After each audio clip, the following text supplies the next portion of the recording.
Um, I've been doing a few of the bigger ones on draft. All right, and we're live.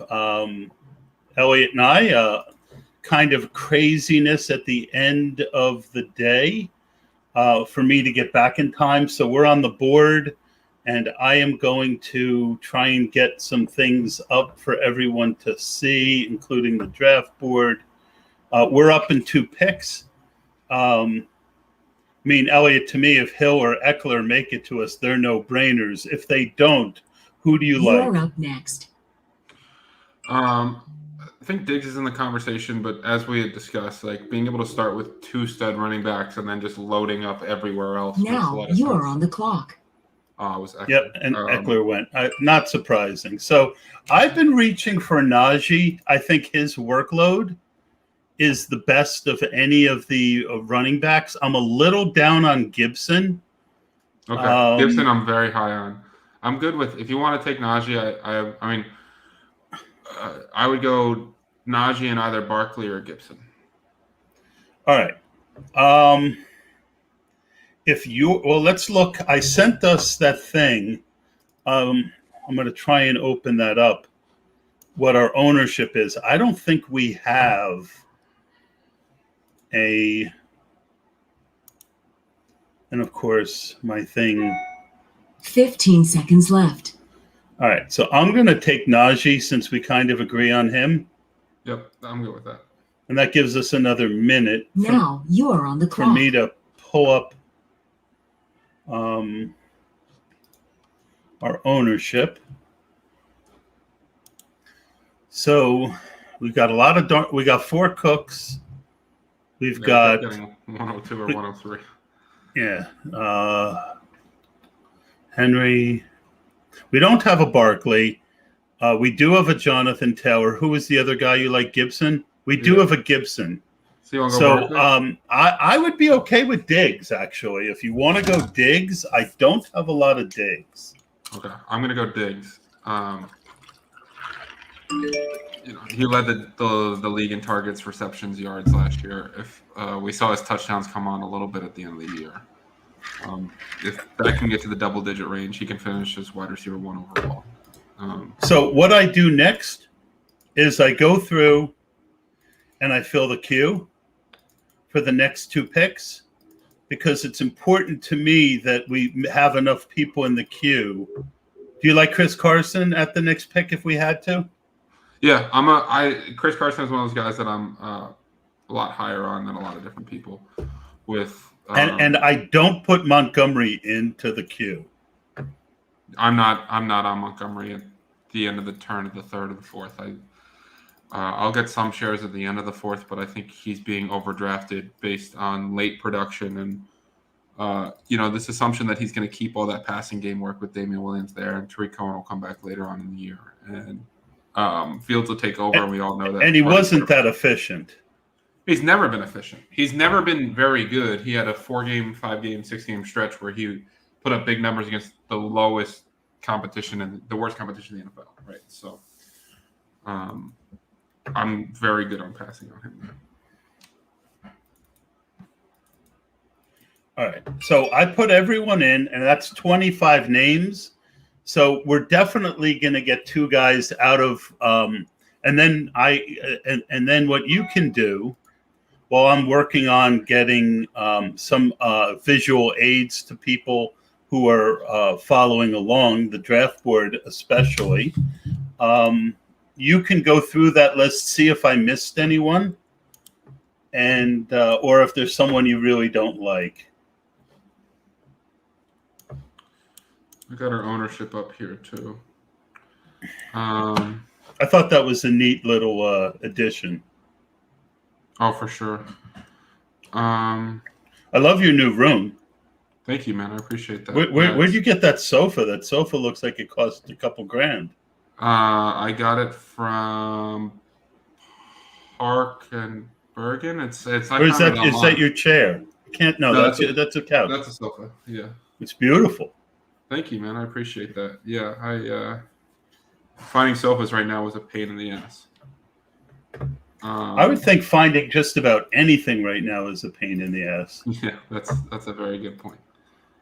All right. So the draft board is now up, Elliot. I do want to thank our friends over at the FFPC. You can go to myffpc.com, sign in, get an account.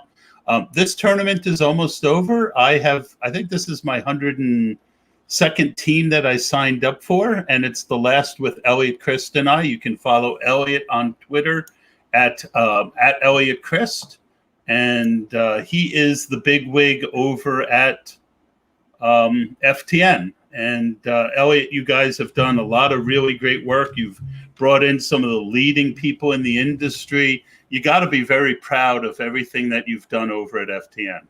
Yeah, it's been a blast putting it together over these past 13 months, and feel like we're just scratching the surface. But it's an amazing team, amazing content, amazing tools, all kinds of premium data. So it's been a blast putting it all together. I'm really excited for the season to unfold. Yep. So Eliot and I have done 9 of these. This is our 10th. And it's been a good partnership, Eliot. I'm glad that we decided to do this again this year. Yeah, we had a team that made a run. Was it the main event? Yeah. No, it was no. Our main event team suffered tragic injuries, and Josh Jacobs. Didn't we start like 4-0, and we were excited, and the team was looking good, and then everyone died? Yeah. Pretty much. I know we had Fuller on that team. We had Beckham. We had a few others that went kaput. But yeah, we had a team. And then I made the great decision to on waivers go after what's the guy that was on the Titans that was Dion on the Lewis. Giants? Dion Lewis. I decided to go Dion Lewis instead of Mike Davis, and that was the final nail in the coffin. Hey man, it happens though, right? Like that's the reason why you do 102 of these things, and you spread exposures out because. That's why the fact that I'm not real great at waivers. It was a calc. Originally McCaffrey was only supposed to be out 3 games. Then he came back and got hurt again. Yep. And and Dion Lewis did nothing. Yeah, he lost that job pretty quickly, and the entire Giants running game was awful. But listen, that's why you do a lot of different leagues, though, because the biggest mistake you can make is assuming you're always right. It's funny. So. I think that's why you and I get along so well, because we kind of have that mentality. I see so many people on Twitter who have this certainty that they're right. And I know that, life has just shown me I'm not going to be right all the time. And so when you are right, have a little bit of humility. And when you're wrong, fess up. And it's not that hard, Eliot. No, it's not. It shouldn't be that hard. I think it's the best way to say it, right? It should be a lot easier to understand that, we all make mistakes. You're not going to get everything right. I mean, the goal is to get 60% right. Like that's what makes you world class. And, hedge and understand that you want to get guys at the right cost. So if I don't like someone, I typically don't like them at a certain ADP. But if they fall around, that's a great time for me to grab my exposure to them. Who's 1 to 2 examples, one in each direction of a guy that you were not on that all of a sudden you became on an ADP drop, and vice versa, someone who you were drafting a lot and then all of a sudden you had to pull the reins in?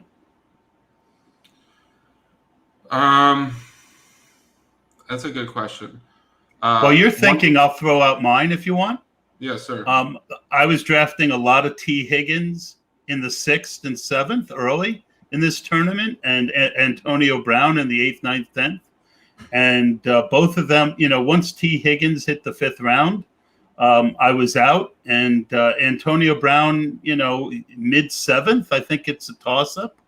And CD Lamb's another one who, I was willing to take a share or two at the end of the 3rd, but at the 2-3 turn, I'm out on. Hopefully that gave you a chance to think of a couple. Yeah, I mean, a couple guys that I think I got amazing value on. I'm not necessarily out on, but like Devontae Adams, I got a lot of late 2nd, even early 3rd when there's a lot of Aaron Rodgers uncertainty. So I'm not really attacking him in the top 6 or 7 picks because I have all that exposure there. David Montgomery's a guy that I was out on in the third or fourth round, but in certain formats, I've seen him drop all the way to the fifth, and that's where I'll get exposure to him. Miles Gaskin's a guy that I've been out on, but I grabbed a share or two today on another platform when he fell to the late ninth, and I was like, well, this is kind of free money at this point. We'll see if it works. Yeah, I think that's smart, and it's not that he's playing bad in camp. It's that it looks like they're going to incorporate. I just sent a tweet about that we're live. If you can, yes, sir, give it a little boost. So we're not going to show you our queue because people do watch my podcast, and although not too many right now, but that's what happens when you show up like 2 seconds before the show. But it was nice to see David Montgomery go at 3-2, a guy that wasn't in our queue. That definitely helps. There's a lot of talent on the board right now. And the private chat. I can't hear you. Okay, you can hear me now. And I just sent you a little text action. Wow.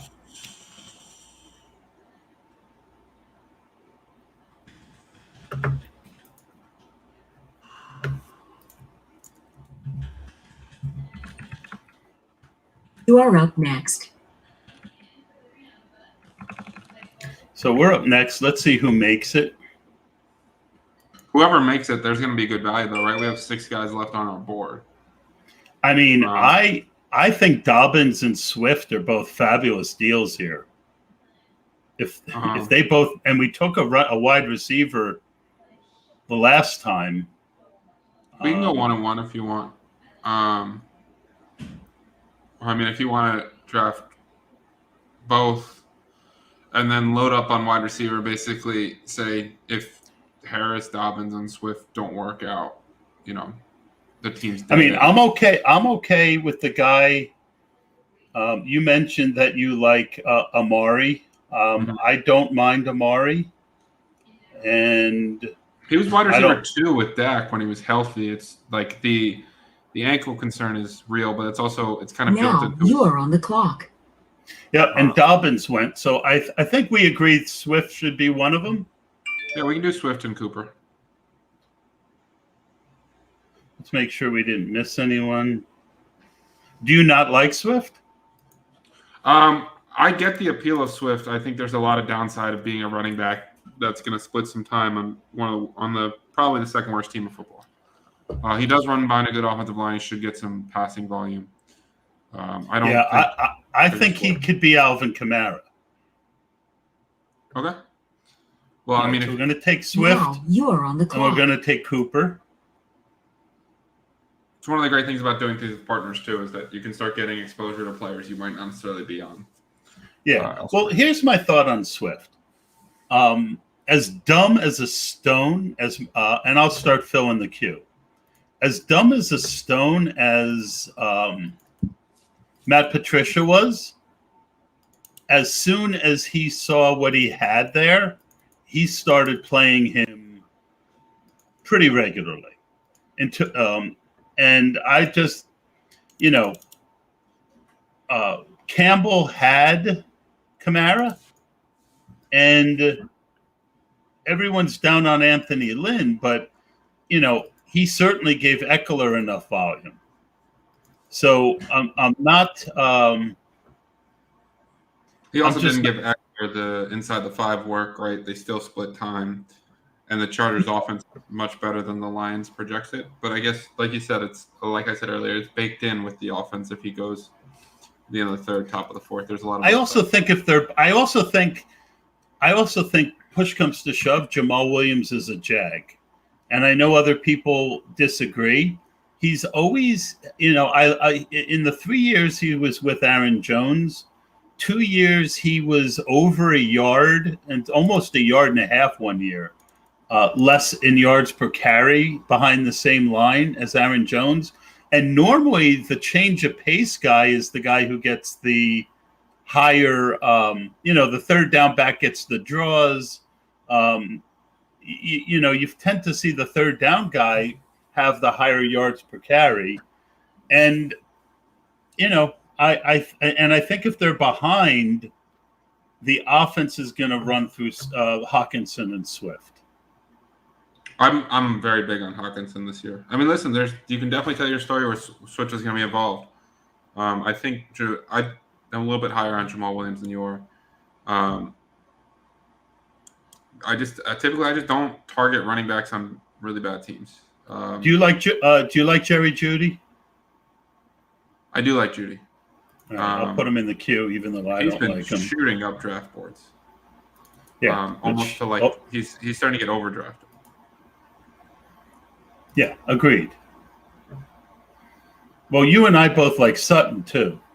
Yeah, I mean Sutton was a beast, and now he comes back healthy. And I also want to know who's going to play, right? Because Drew Lock and Teddy Bridgewater could not be more different in terms of Drew Lock is chucking it downfield all day long. Now he missed Jerry Jeudy a ton, but Teddy Bridgewater is known for being a more conservative underneath quarterback as well, which can limit his upside a little bit. So I don't think Sutton's going anywhere. I think Judy's a phenomenal football player, but I think that we're starting to a little bit overdraft him.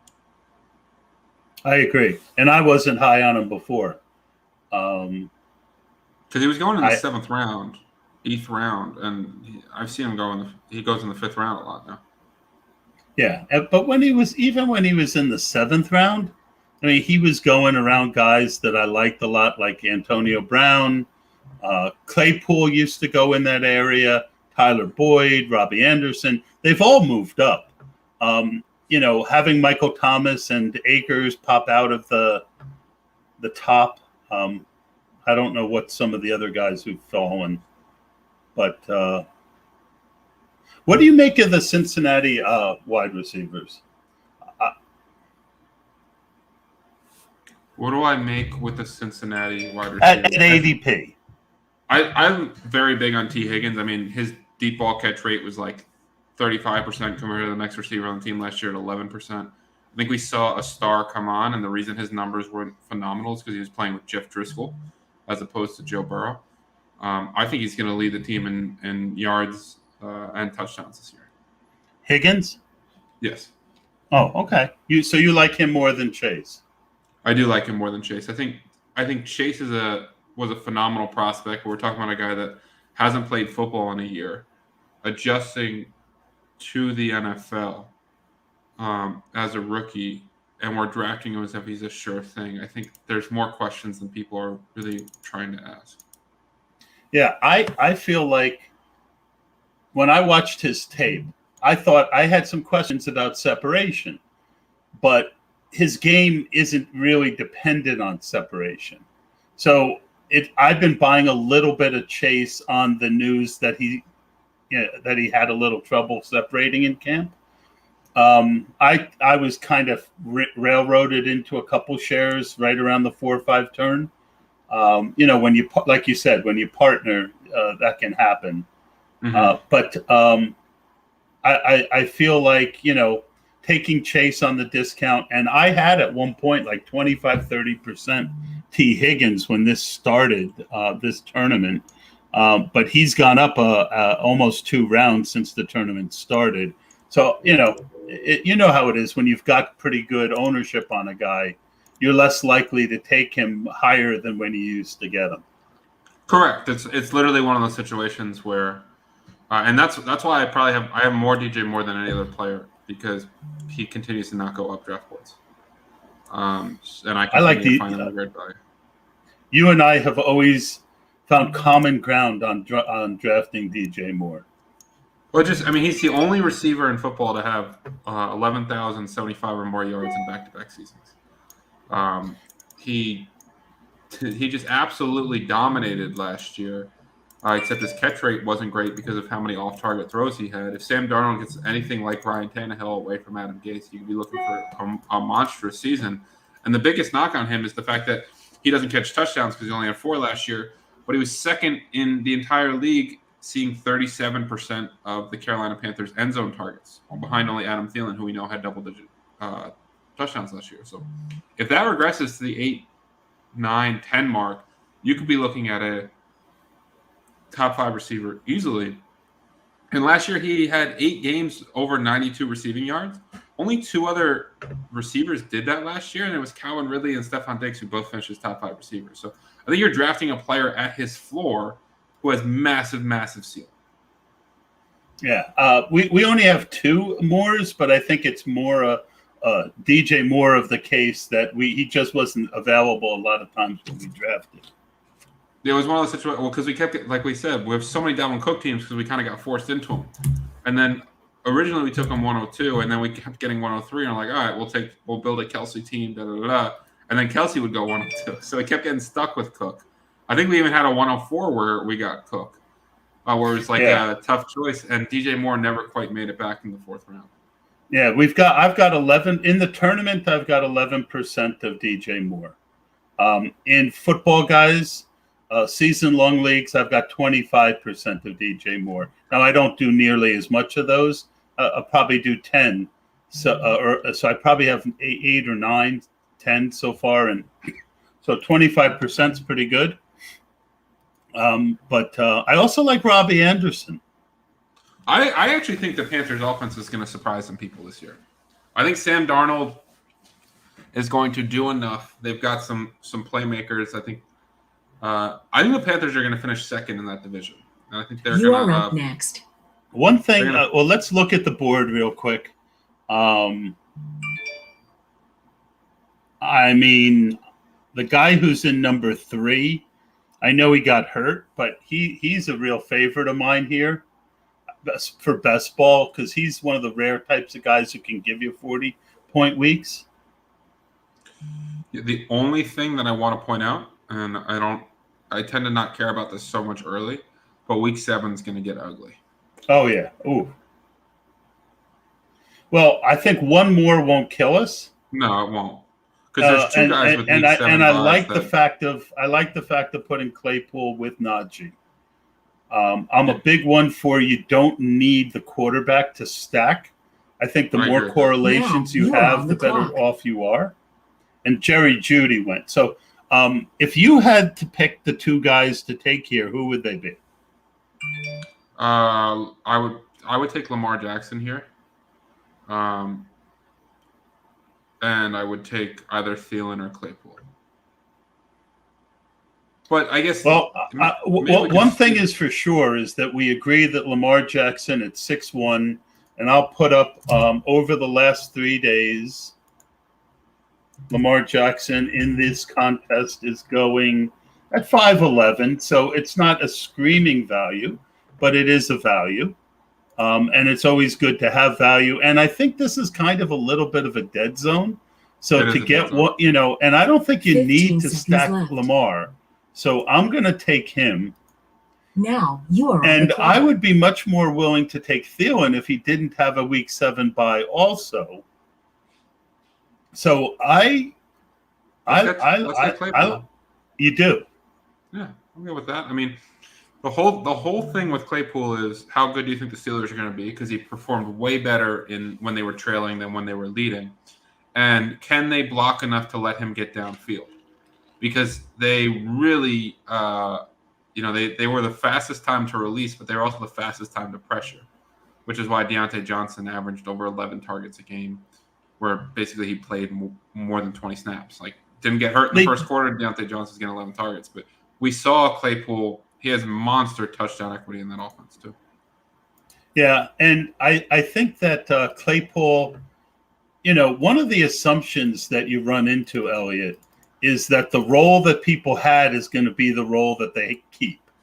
Correct. And I feel like the Steelers always seem to start rookie wide receivers slow and then ramp them up. And I think he is the most talented wide receiver they have. So I think this thought process that he's not going to, that he's not going to be on the field in two wide receiver sets, things of that nature. I just don't know that I agree with that. And again, if this was a season-long league, I wouldn't want him. But my research has shown time and time again, those guys who can give you 30, 35, 40-point weeks, their win rates drastically outperform the rest of their numbers. And right. I just think he, as our third wide receiver, we don't need to pick when he has a good game. But if he gives us 2 or 3 30-point games, he's going to pay off this ADP handsomely.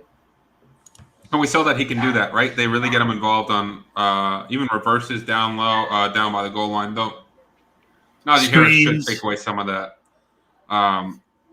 But no, I think I love his upside. I mean, he's got the athleticism of Calvin Johnson. So if he puts it together, he could be a league-winning player. So we have to be careful with LaVisca, Mike Williams, and Gallup because we really can't have another Week 7 bye. All three of those are in the queue.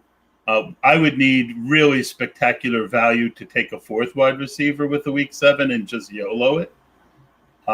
3, I don't mind. So I put in the names of the guys. I'm not going to put in the quarterbacks because I don't think we're going to take a second one, at least until the double-digit rounds, correct? That's why you draft Lamar Jackson, so you don't have to force it. And Lamar's got such a high floor that, honestly, with Lamar, I want a ceiling quarterback because his rushing upside is going to make for other passers really. It's going to be really tough for them to pass him. Elliot, how do you, what percentage of your volume is on the FFPC, and how do you, where do you see the edge on the FFPC? I don't. My volume's constantly changing. I play on FFPC. I have some stuff on DraftKings. DraftKings is going to have pretty big overlay in there. Their ADP is horrendous. I have a lot of stuff on Underdog, and I joined Drafters recently because they have 25K up top, and we're literally looking at tournaments that's 10% full. I can't play there, unfortunately. But I think right. And my point was you play on different sites. Where do you think drafters make their biggest mistakes on the FFPC, and how does it lead you to be able to take advantage? I think each draft is its own, but I think that the whole zero RB phase that's going on in Underdog is a lot more valuable when there's 3 wide receiver spots than 2. And I think when you ignore running back for so long on FFPC, you can run into trouble in a hurry. I think that sometimes pedestrian tight ends get overdrafted, where I kind of want the top guys or the second tier. And I think Hawkinson is fine, Andrews is fine, all those guys. But, I don't know, Mike Gesicki going too early is not a guy that I want to pay a premium for. So I think those are a couple mistakes that I see people make. So if I was to sum up what you're talking about, I would say that you're kind of in line with what I normally say, which is that people really don't understand the rules at times. Mm-hmm. And one of the rules with tight end, 1.5 per catch. So it's a big advantage if you catch a lot of balls, right? A 70 catch wide receiver tight end now is the equivalent of 105 receptions. That's a big difference. Your 30 and 40 catch tight end is now catching 45 to 50. It's, right. And that's why, as you said, a guy like Mike Gesicki, who I don't think is going to catch 60, 70 passes, might be going a little early. That's why Travis Kelce goes third, right? Because he's going to catch 100 balls, which is the equivalent to 150 balls, and no receiver can match that. Wait, who's that? Travis Kelce. It's why he goes third overall. It's because He's going to catch 100 passes, and that's the equivalent to 150, and no one does that. Correct. And tight ends, typically have a lower yard per catch and and sometimes have an elevated touchdown. So you have to consider all of that. And the other one you mentioned, I think, is very, very important, is that you can start 2 wide receivers. So sure, you can win the flex with 4 wide receivers if that's your strategy. And a lot of drafts, that is my strategy. But if value falls to me at running back, I'm perfectly content to take advantage of it. 100%. Like it's like you said, you can start up to 4 receivers, but you can also start as few as 2. Just like I can now, and I can start up to 4 running backs, right, as opposed or as few as 2. And that's, to me, that's a big difference than 3 wide receivers in a flex or 2 running backs in a flex. It's just, to me, it puts actually more positional value on running back, and you tend to see that play out. But sometimes with underdog being the all the rage on Twitter, you see people come in with underdog mentality on FFPC, and I think those teams tend to be lagging behind. They tend to be bad. That's a more blunt way to say what I said. Yep. Let's see. So Debo just went. Juju just went. James Robinson went. I love James Robinson at ADP. I think you and I have talked about this. He ain't going anywhere. He's getting drafted at his floor. 705 is earlier than I've seen him go. I've seen him go in the 8th round a lot. He's a fantastic 3rd running back, or if you do go 0 running back in other formats, he's a guy that I like to target a lot. Yeah, I feel like there's a guy that I can't believe is still on the board right now. I know. What number? 2. Yeah. But he's been going later and later while the other guy goes earlier and earlier. I will take him. Oh, we don't have You talk about league-winning upside. You talk about league-winning upside and a guy that could put up, 1,100 yards and 10 touchdowns. That's within his range of outcomes. Agreed. Well, and that's why I wanted to take Swift, because You are up next. now we've got Swift and Najee. So we can take 3 running backs in round 10 to 15 and have a good 5. And this allows us to win the flex, right? This is the area where, a lot of talk about the running back dead zone. If one fell to us at a great value, like a James Robinson, we would have taken him. But if not, and the other thing I've noticed is, as we've gotten closer to the season, as Dave Hubbard likes to say, there's more tourists. All right, so we're up. And the guy we were talking about is Cortland Sutton. So that's a no-brainer, correct? Yeah. And then to me, you are on the clock. It comes down to Robbie Anderson or Dallas Goedert. We've got 4 wide receivers, and I think Hurts has been really, I know Ertz is still there, but Goddard is a really big, I think he could be a 60, 70 catch tight end. He's got that well within his range of outcomes, and a guy that I really like is Logan Thomas, but he's gone. So I'm good with going Goddard. I think either one of them are very good value. Anderson, I think, is falling a little bit because of the hamstring concerns. He is. This is the latest I've seen him. So if you want to take Robbie Anderson, I'm okay. But we could end up chasing tight end if we do that. Let's grab Goddard. I think he's the last. 15 seconds left. I think he's the last tight end that has that 70 catch upside.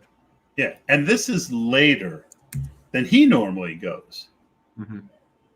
Over the last 3 days, he's been going later. I still don't mind him.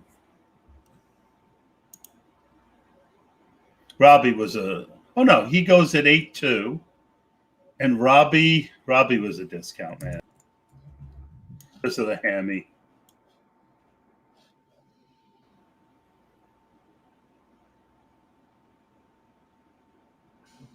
Why don't I see Robbie Anderson even when I type him in?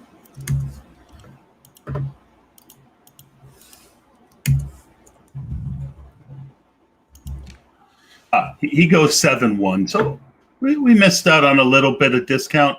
But one of the things I preach a lot of, Eliot, is staying balanced in drafts. And the reason I like to do that is because, especially, I was starting to talk about the tourists coming in. And you've seen running backs in the dead zone going earlier and earlier because the tourists, the guys who, play fantasy football 1 month a year where we play 6, they've been pushing up the running backs and letting the wide receivers fall. Mm-hmm. You definitely can tell when more casuals, tourists, whatever you want to call them, hop in drafts because the drafts look very different than if you were drafting in July. You see a lot of the same names, see a lot of the same strategies or established strategies as opposed to everything else. By the way, I don't do a ton of season long anymore, like on ESPN or Yahoo or any of those platforms. But if you see Yahoo's ADP, it's absurd right now. Like T. Higgins is 80th overall. Some guys that we've talked about in the past are going like 130, 140.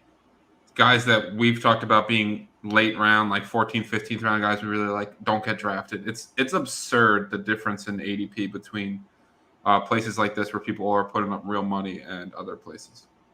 Yeah, and but even here, high stakes. David Montgomery at 3-2. Pretty much if you look at that draft board, there's a lot of green. Where if you look at, especially compared to underdog lately, I mean, if you look right now at Team 5, and he's a pretty good drafter, he's got 5 running backs already.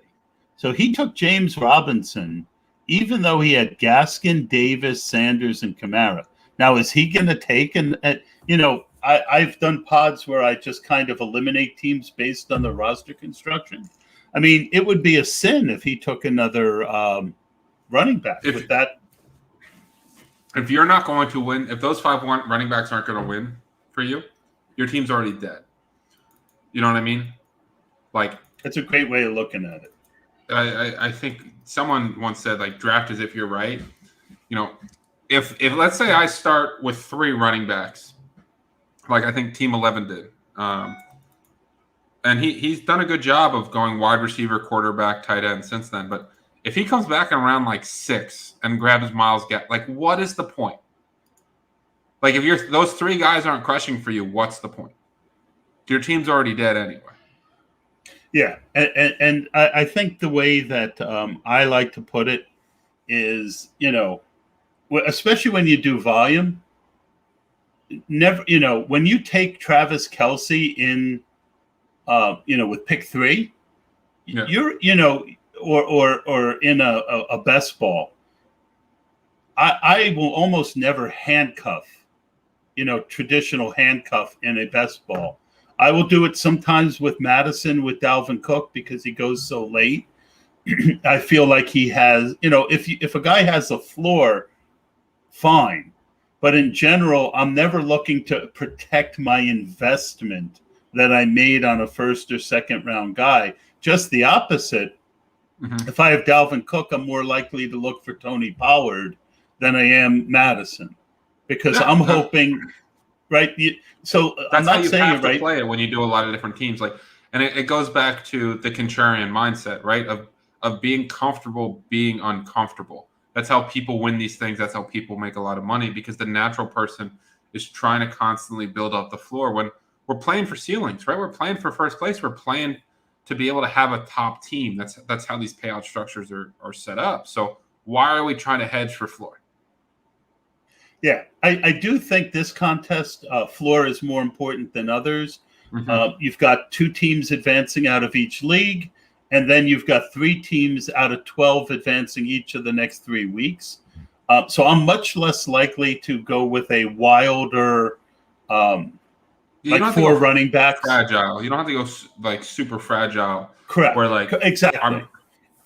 But you don't want to go Zeke and Pollard, and then come back with CEH, and then draft McKinnon, and like just keep No. doubling down. You're And you killing said yourself. it right. Draft this team. Draft each team like this team is right. I see people early on when Aaron Rodgers was up in the air, so they were taking 3 quarterbacks. No, if you end up with 15% Aaron Rodgers, the way I always put it is your leverage against that is the 85% of the teams that you don't have Aaron Rodgers. Correct. So why minimize your Rodgers team by taking a 3rd quarterback? If you've got Rodgers and Baker Mayfield, you've got enough quarterback to win that league. Don't add Carson Wentz in the 16th round and end up with not enough running backs or wide receivers or tight ends. Right. That's the perfect. Honestly, the Aaron Rodgers example might be my favorite example I've heard. Like, if you're drafting Adams in the 3rd, like I have some Devontae on the underdog Best Ball Mania. Devontae Adams, like You are up next. 28th overall. I immediately drafted Aaron Rodgers, making sure I was getting him, and now that would cost me way earlier. But if I'm betting on Devontae Adams, like why would I not bet that Aaron Rodgers is there? Makes no sense. We're up next. I love Jalen Waddle here. I'm big on Waddle. I'm also, I think you are too, pretty big on A.J. Dillon. I do have a little concern on A.J. Dillon now with Kylan Hill's emergence. Kylan Hill was one of my favorite tapes on the year. I can throw Jamal Williams in here. I can throw Uncle Lenny in here. I can throw Pollard in here. Waddle made it for us. I think that's a no-brainer. But I'm good with any of these 4 running backs. You could even, I think that's about it for me. You say you like Jamal Williams. I don't know that you want to put him with Swift. I think A.J. Dillon's the no-brainer pick here. I mean, okay. The only other guy that I would make an argument for is Elijah Moore. But I have so much Elijah Moore that we don't need to add more of him right now. We don't need more. Well, and we've got now 5 really good wide receivers. Yep. And we've got 2 good ones who don't have week 7 buys. I like Elijah Moore, though. I mean, I think A.J. Dillon, though, is the better pick. Mm-hmm. If you took Elijah Moore, you'd have to take him over Jalen Waddle. You'd have to what? I think you'd have to take him over Jalen Waddle. But we already took Jalen Waddle. So, like, it's and I really feel like Waddle has a clearer path to high volume than Elijah Moore, simply because I think overall that's going to be a better offense. I think Waddle, I think people have forgotten how good he is. I think Elijah Moore's got an amazing analytical profile. I think he's a great route runner. I think by the second half of the year, he's going to lead the team in targets. I wouldn't be surprised, but for best ball, a guy like Waddle who should get plenty of catches and also has that game-breaking speed where you could foresee a big year, a couple big spike weeks. I just like Waddle more than Moore for best ball. If we were talking season long, it would be a toss-up for me. Elijah Moore is one of my highest owned players. So, again, I have no problem. Jalen Waddle's a guy that I'm targeting as well. And what's your favorite sports team? It is the Jets. I don't think it's a Jet thing, though. It's not a Jet thing at all. You and pretty much every analyst just, have been creaming in their jeans over Elijah Moore for months. So, you guys talking about a guy that has averaged more yards per game last year than any receiver in the Power 5 in this century. Like, there's a lot to like about him. But you're also talking about Jalen Waddle was a top 6 pick in the NFL draft with, he didn't get to run the 40, but 4.2 speed, playing with his college quarterback. And Will Fuller has been known to miss time. He's been out for 3 weeks. He's going to miss game one. If Will Fuller is not there, I mean, I like Elijah Moore, but I also like Corey Davis, and I don't think Crowder's going anywhere. I do think, look, I think Elijah Moore is a great value here. Let's see. He won a few picks. I'm a little underweight on Elijah Moore, but it's because I got in late. I think Elijah Moore has a chance to be this year's Justin Jefferson.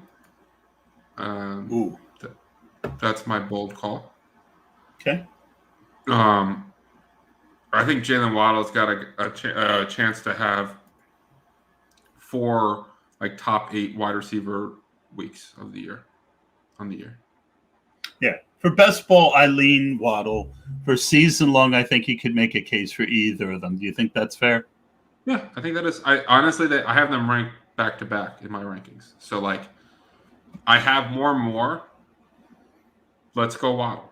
We already did it, right? But I have zero issue with it. I do think Moore was a good pick. I think Marvin Jones is a good pick where he just went. That's about the earliest I've seen Marvin Jones go in a while, and that was Dave Hubbard. And I sniped him on Marvin Jones yesterday. So let's see what Dave has done so far. He's got Zeke, Barkley, Pitts, Mahomes, ETN, Williams, and now he's just pounding the top wide receivers regardless of where they normally go. I like his team a lot. Yeah, I like that strategy a lot. He basically did exactly what we talked about, where he's probably going to ignore the running back position till the end. I don't think he's going to take a 5th. I've seen a few of his draft boards, and unless some value comes up that he's not expecting, I think he's done at running back. That makes sense. Yep. And, but if you look at the team, Zeke fell to him later than he normally goes. Barkley, that's about as late as I've seen Barkley go. Pitts, he got a pretty good value. And then Mahomes in the mid-4th, I'm a big fan of that. I won't go into the whole pitch that I have about taking Mahomes this year, but the short version is that in years past, there was a 2, 3, 4, 5 round difference between the top 1 or 2 quarterbacks and the next tier in a normal year, you'd get Kyler, Josh Allen, maybe not Josh Allen, but Kyler, Lamar. You'd find a lot of those guys in the 7th, 8th round. They're now going in the 5th, 6th. So why not take Mahomes? ETN, 5.5, and then Javonte Williams. That's pretty late for him. And then he banked the value early, and then he's taken Debo a little early. He put Hardman with Mahomes and Marvin Jones a little early. I have no problem with it. No, I like it a lot. Actually, that's probably one of my favorite teams. My other partner, Billy Musio, is in this draft, which is weird, but we're all trying to get our last few drafts in. He's partnering with, I don't know what he's doing, but he went Tyreek and then Jonathan Taylor, back-to-back tight ends, Jamar Chase and Beckham, Robbie Anderson, Damian Harris, Connor, and Fournette. I like that team a lot too. Yeah, he's got some real good value there. Yep. That's late for Chase. It's really late for Robbie Anderson. And the double tight end. We left that to him. Yeah, we did.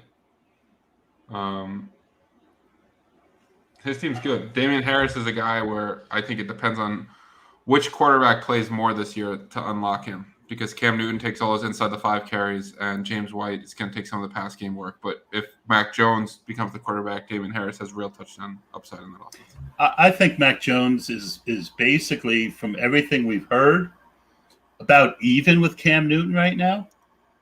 And one thing we've learned about Bill Belichick is he's not afraid to make a hard decision. No, he's not. If he feels that Mac Jones gives him the best chance to win, he's not going to care about Cam Newton's feelings. They doesn't care about invested anyone's feelings. yeah. He invested a first-round pick in Mac Jones. And honestly, from what I've seen so far, as much as I love Cam, I think Mac Jones is the better quarterback for this team. You've got a solid running back. And then, if Cam can't get the ball to your, wide receivers and tight ends, it's a problem. Yeah, I mean, it's a huge problem. You saw last week in the game with where Cam was in, James White played 12 snaps, ran 5 routes, had 3 targets. They were trying to really emphasize that. A lot of guys I like are going early this draft. I really liked Rondell Moore. But if you look at number 6 right now, I think he no matter what our situation is, I think that he makes a ton of sense here. I would probably go 1 and 6 right now.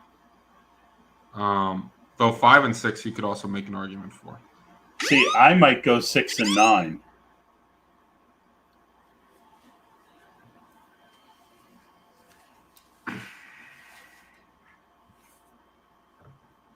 Well, it's so much easier when you can actually start talking about players' names. But all right, well, we're almost up. No, I think 1 has a lot of upside. Obviously, we've seen that if the back in front of him goes down, right, he's got top 5 running back upside. With a fair amount of touchdown equity, they're probably going to. Well, when we get there, I'm going to tell you something that I think we should do. Okay. It has to do with number 3. Now you are on the clock. All right. So we both agree on Marquise Brown to go with. This is really late for him because he's missed some time. He was going in the 9th round before his injury, and we've got Lamar. Are you good with that? Yeah, that was the one, no doubt about it, pick. All right, and you're going to tell me about Madison because there's so much cook. That was exactly what I was going to say. Yeah, I think we should take Madison and have some leverage on all those cook teams. Yeah, I think Murray's the better player, the better pick. I think one interesting thing about Will Fuller is you talk about Jalen Waddle's upside games. Will Fuller has those games too, and it's almost like whichever week it is, you have the 2 upside Miami Dolphin wide receivers. I'm fine with Will Fuller also.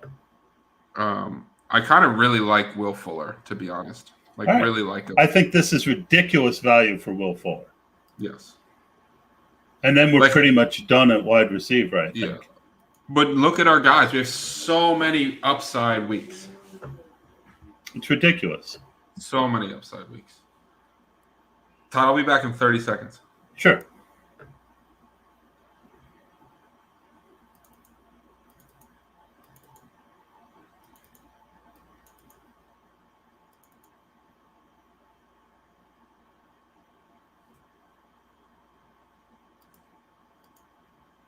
Hello, everyone. Anyone still watching? Not many.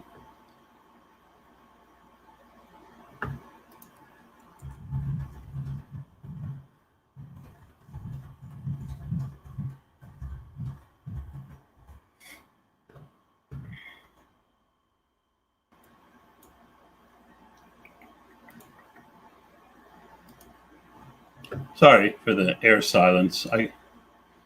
I've done a lot of these drafts, and I'm trying to fill in the queue while doing a couple other things.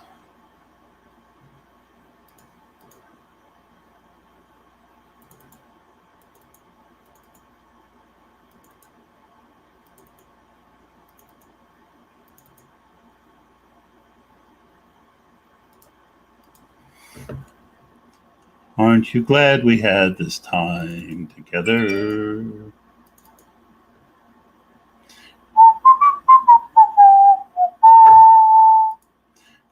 I was muted. Sorry.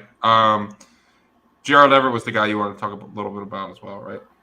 Yeah, but I think that I love that call. I think I needed a push. I think Will Fuller at 12. We're going to look back on this. I think if we win this league, and we're going to say Did we really get Marquise Brown at 11-12 and Will Fuller at 12-1? Yeah. The That's our weekly upside sixth- of our receivers are absurd, and Diggs gives us so much floor every week as well, and also massive. And Najee gives us a lot of floor. Swift, I think Swift has more floor than people want to give him credit for, because I don't see a week where he doesn't catch 4 or 5 passes. If you're right on Swift, this is a potentially league-winning team. Yeah, like this. Yeah, this team is good enough to win the whole thing. Yeah, because Swift is a guy. I mean, they did points per touch. Someone did it, and Swift was second in the league to Kamara. I don't throw around. You know how people say this guy could be the next Kamara, that guy could be the next Kamara. Every year, it's this guy could. And the funny thing is, you're saying that after I did the whole this year's Justin Jefferson, and I actually wrote that article that no one's this year's Justin Jefferson. He had 1,400 yards as a rookie, right? Like, and that's why when you said if anyone could be Justin Jefferson, I think I sniggered. But I do think that my big question about it, I seem to be pretty good at running back tape more than other positions. And my big question with Swift coming out was, could he run between the tackles in the NFL? And I think he showed he could, right? Yep. The rest of his game, I mean, he is just so explosive. You get the ball in his hand, and it's like he is so sudden. No, and he's great in the receiving game. They do have a very good offensive line. Like, they've got great tackles with Sewell and Decker. Ragnall's one of the best centers in football. They have a very good offensive line. It's historically speaking, running backs on bottom 5 offenses don't make great fantasy players, but they really get them really involved in the offense. That's one of the guys. That's one of the guys I've been on all offseason that has just shot up boards lately in Cole Kmet. But listen, I'm glad we took the shot. I'm glad we took the shot. By the way, number 8 is a guy that I think is interesting. I do too. If one is there, we'll take one. Obviously. But I also think it might be. I think we have to take number 10. I was about to say, but 10 is if he's there, we're taking him. Yeah. I'm big on him this year too. I think he's going to take a big step forward. He seems like he's preparing for it. Yeah. Everything I've seen in camp. I mean, and look. Well, let's not go there yet. Because what you were about to say was it was going to make it very obvious who number 10 was. Yeah. And I do think that we need another running back. I don't know which one, but Gio Bernard just went. I was pretty high on him a couple weeks ago.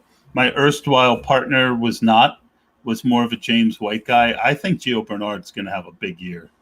I'm both. Am I allowed to be both? What do you mean both? Like, I want both of those guys. Oh, yeah. Like, I'm big on James White, and I'm big on Giovanni Bernard as late-round running backs. Yeah, well, the thing that's great about especially if you have upside and volume out of your first 2 running backs, getting 2 or 3 after that that are pass-catching backs with 5-10 point, 5-catch floor, 4 or 5 catch floors. People underestimate the value of 10 points in winning a best ball from the back end of your draft. Because people just chase ceilings all day long, but there's so much floor for those ceiling guys when they have those 0-point games, right? And but Elliot, everyone is chasing ceiling. It's all about upside, I'm being told. Yeah, but the thing is, you can't build a ceiling without 4 walls on the floor, right? So that's the best. That's the best comeback that I've heard on that one. No, but with James White too, is and this is going to lead directly into Giovanni Bernard, but you're talking about a guy that last year obviously was banged up. Cam Newton was there, but he still was targeted when he was on the field more than any other running back in football. He was targeted at 31% clip when he was on the field. Number 2, by the way, DeAndre Swift.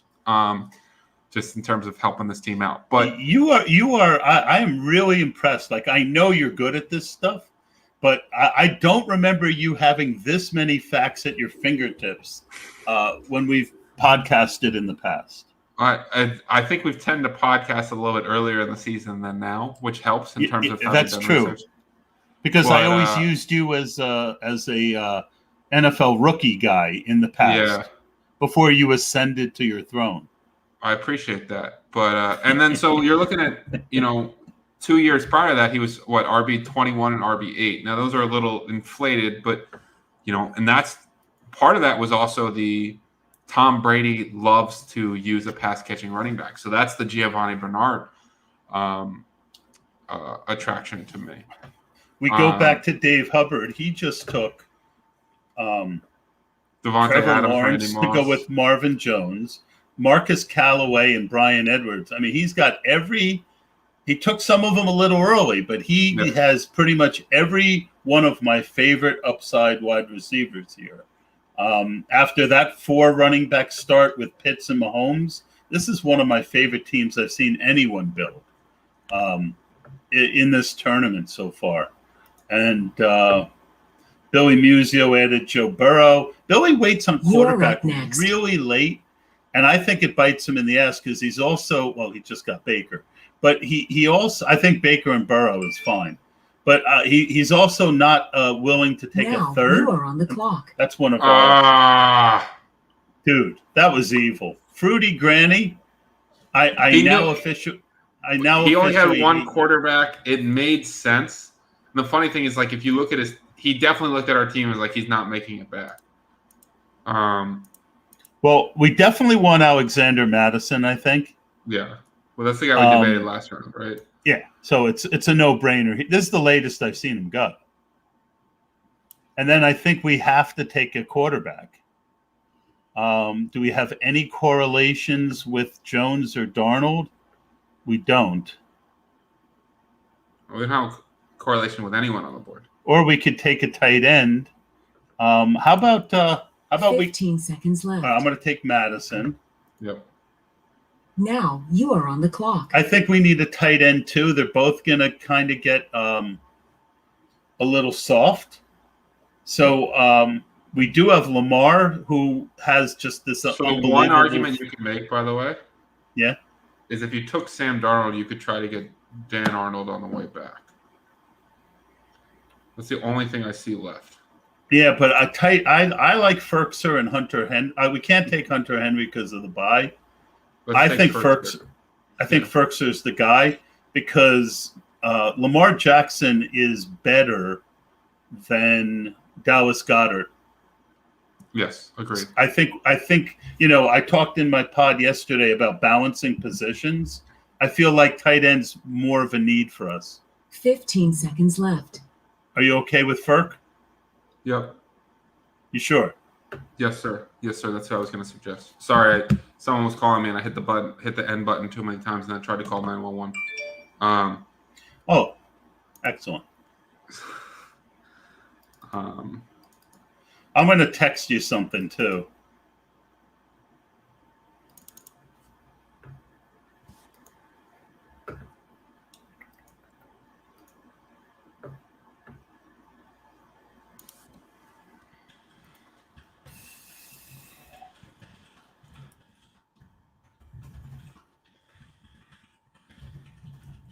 There, man. Tua would have made that team perfect.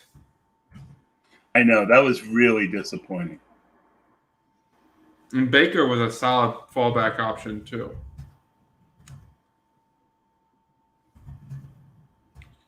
But listen, getting Will Fuller in round 12 was a joke. Well, and getting Madison in the 14th. Will Fuller, his ADP right now is 11-4. But that's ridiculous. I don't know why he's even going that late because of the injury. And we got him even later than that. Madison goes 12, 5, or 6. And we got him at the 13-14 turn. It's a very good team. Yeah. Will Fuller is wide receiver 56. Like, if he plays 5 games this year, he pays it off.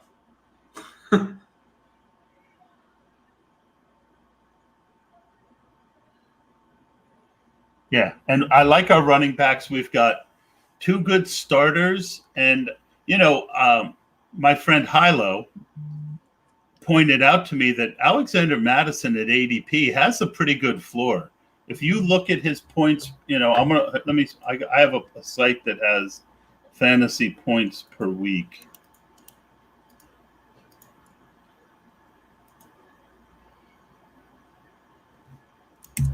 So in a basic PPR,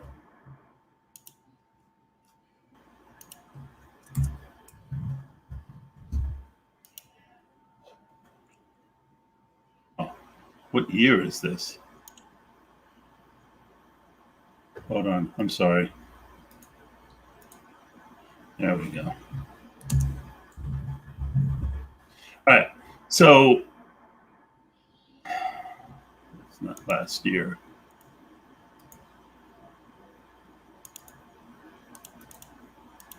All right, did my friend lie to me? He did. Anyway, but I think Madison is a pretty solid pick there.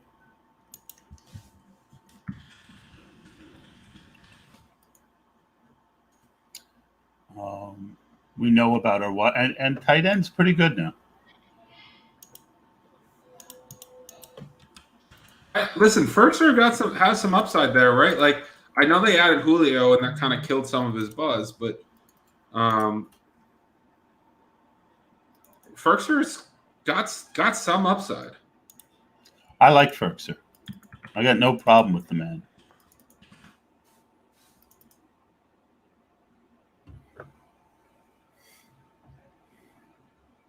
James White is one of my favorite picks this year. I actually think I have more exposure to James White than any other player.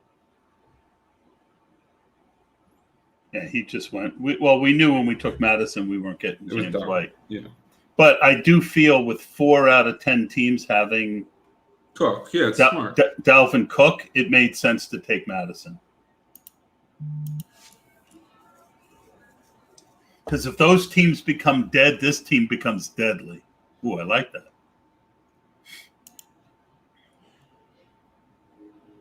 Yeah, if those teams become dead, this team becomes the team that makes up for all of our money. That is on Dalvin Cook.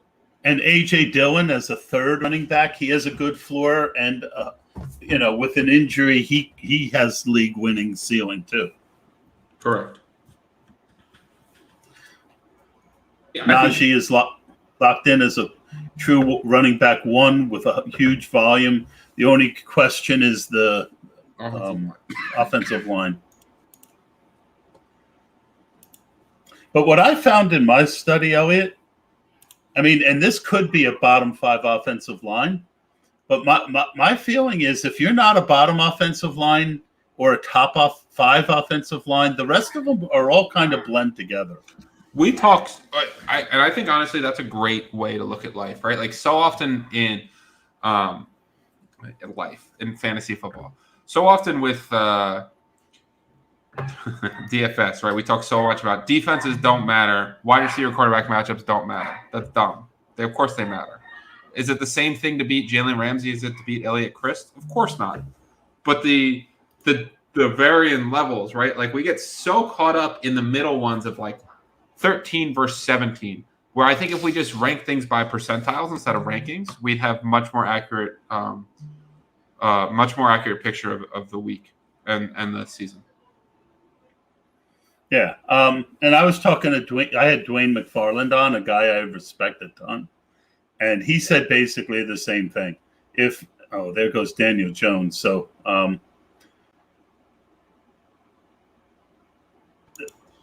I like the guys we have on our queue. Number 3, by the way, if the rookie doesn't work out, could have a big year behind. We just talked about offensive line play, but I think that team's going to have a top 5 run blocking offensive line this year with their additions at left guard and right tackle. I like the left guard. I don't know who the right tackle is. He just got signed recently. He was like a top 10 run blocking right tackle in football last year. Interesting. I'm okay with that. I don't have much of him because I kind of feel he's done. I was drafting a lot of Darrington Evans, but that knee thing kind of freaked me out a little bit. The one has some upside too. He's got some rushing ability. We're talking about. Yeah. Well, I also don't mind two. This would be a team where you take the chance that he's the one who wins that job. Yep. And he's going to have some spike weeks. I think he's going to, even if the other guy wins the job, I just don't see him keeping it all year because he's too much of a fuck up. And that coach doesn't have the patience for it. You are up next. You go from Drew Brees to, Jameis Winston? I don't know. I mean, at the end of the day, Taysom Hill's got the rushing upside that's going to lock him in as a top 10 quarterback if he plays. Well, 1 and 3 would give us a weird kind of stack, but this late, I would take it. Yeah. So they added Morgan Moses from Washington, who's a great run block. He's a monster of a man. They're the biggest tackle combination in football. I didn't hear that news, actually. Yeah, they added him, so George Fant's not going to start anymore. So they went from like a bottom offensive line to Barrett Tucker was the best run blocking guard in the draft, and they added Morgan Moses to Mekhi Becton. So all of a sudden they've got some. The guy that they traded up for. Now Vela on the clock. Barrett Tucker. All right, so we got Zach Wilson. I think is, he's the quarterback who's left. Unless you want to go Taysom, I'm okay either way. Taysom Hill is swinging for the fences, but I have no problem swinging for the fences with this team. Well, we get such a floor with Lamar Jackson. Yeah.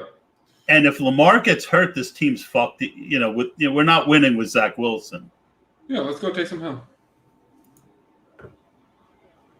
And then you are on the clock. I could be okay with number 2. But I also like number 7 a lot. And let's go number 7, to be honest, because I think there's enough guys that are similar to number 2 that we can talk about it when they come back. And frankly, I don't know why we're still talking numbers. We're on the clock. Elliot and I just agreed that AJ Green. I'm going to have, I hope, you just hear he's back. He's back. You know what? Even if he, like you made that point in the 6th round, in the 12th round with Will Fuller, if he gives you 6 games, what if you get 6 prime AJ Green games? Yeah, I mean, he could be the wide receiver 2 of that team pretty easily.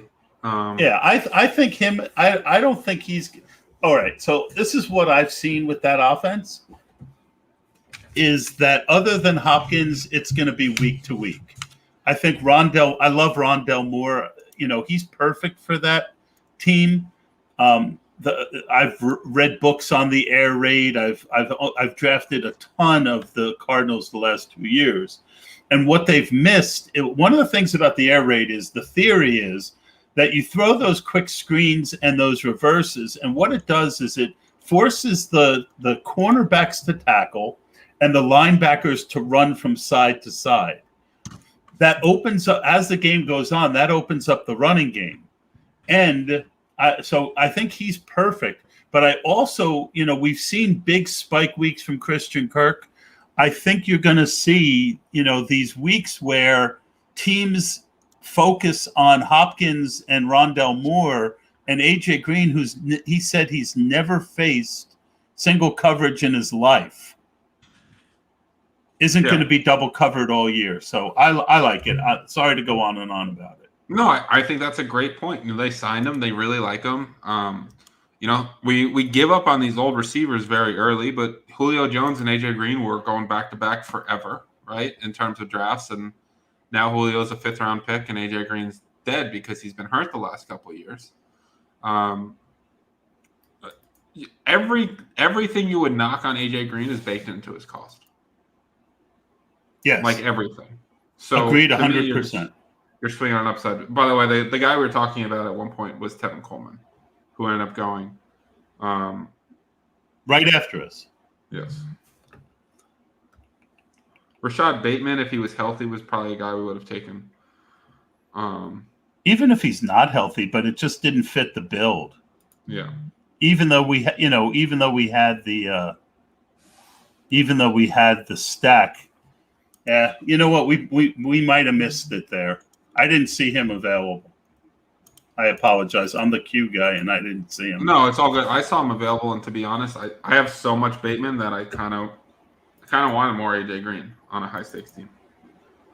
Yeah, I've got a not insignificant amount of AJ Green at this point.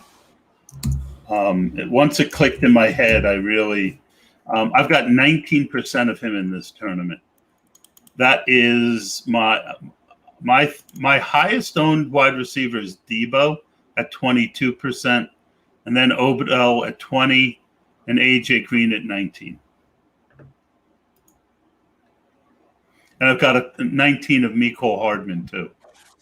I'm not on Mecole Hardman at all this year.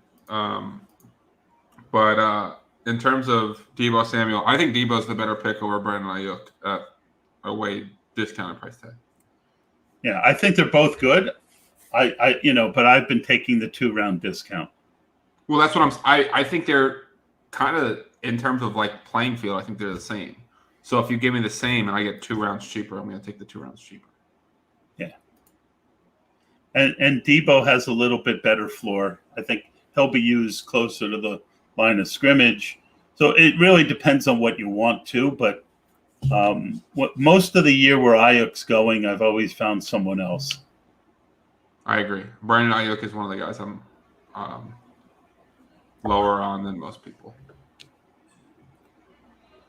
Or I think his numbers were inflated by no George Kittle and no Deebo Samuel.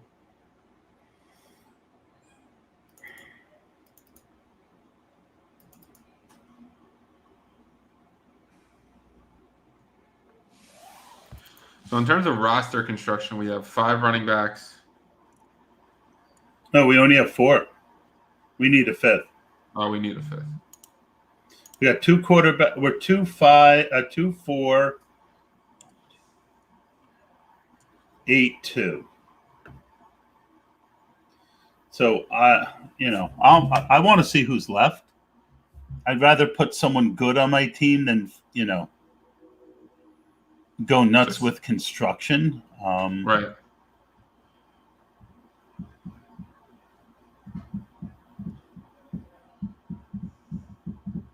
But I do think we need a running back. I've got Jared Goff 5 went or 6. before Zach Wilson. That's interesting. Why did that team draft? That's a horrendous pick. We just don't need a 3rd quarterback. That's a bad pick, by the way. You can't draft Kyler in the 5th round and then take Jared Goff in round 17.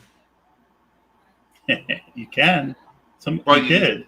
Yes. I know. I'm joking. You can do it.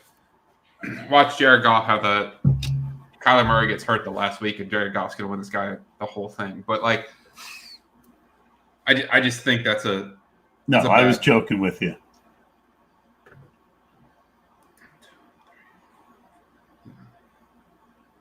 I'm not a huge fan of his team, to be honest. I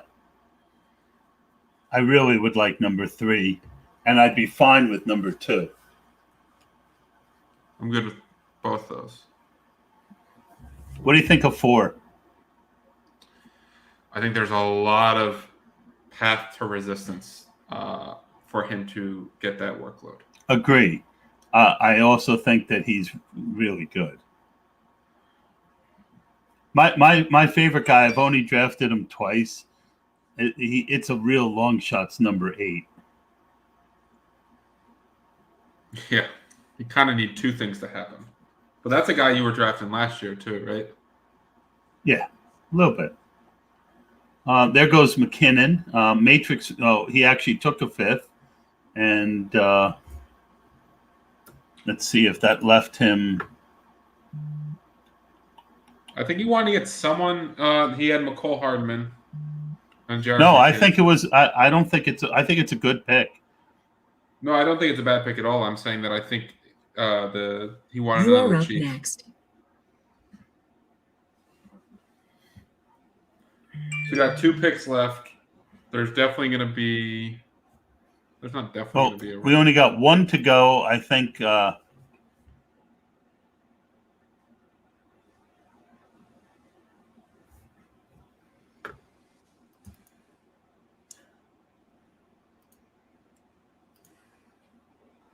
if you look over at tight end, there's one that I really like as the third tight end. Now you are on the clock. Who's that? All right, so we want Darrington Evans, correct? Yeah, we can take him. I mean, we've got such good wide receivers. I think you are on the clock. think Hayden Hurst makes more sense for this team.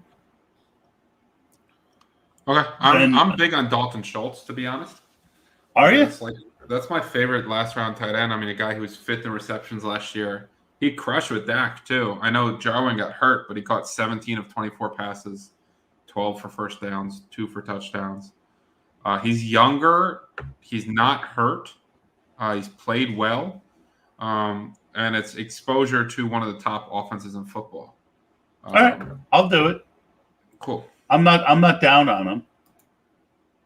I think he's like a great last round flyer, especially in tight end premium. Yeah, I'm good with it. I like the call.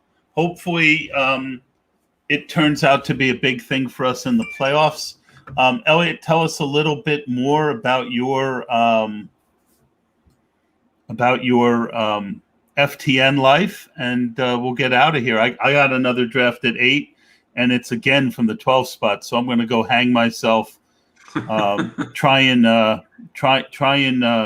come back to life and draft that. So this was fun, Todd. I appreciate this. This is our 10th team. Granted, we have 3 teams that are very much going on right now, but always fun to draft with you and learn. I think you learn from me, I learn from you, and no doubt about it. Get better drafting because of it. So appreciate the opportunity. FTN Fantasy, we've got like 75 tools this year, from data tools to splits, to wide receiver, cornerback matchups, basically whatever you're looking for. Draft guides, rankings, projections, basically everything. Content from myself, Matthew Friedman, Jeff Radcliffe, Derek Brown, just an absolute loaded roster. So a ton of free stuff going on as well. So if you guys want to check it out, go to ftnfantasy.com. And again, Todd, thanks for the opportunity. Had a great time drafting with you. All right, that's going to do it for us. I hate this. I had so many Puppy 2 slow teams as I was trying to get, and now they changed the damn clock on me. Yep. Just during our podcast, I came on the clock in like 10 drafts. Yeah, as soon as I close this, I have to knock out a bunch myself. All right. Well, that's going to do it, folks. Thanks for watching. Thanks to our friends over at the FFPC. You saw us draft a pretty good team here, and we're going to look forward to hopefully cashing some money. All right. We'll talk to you guys soon. Have a good day.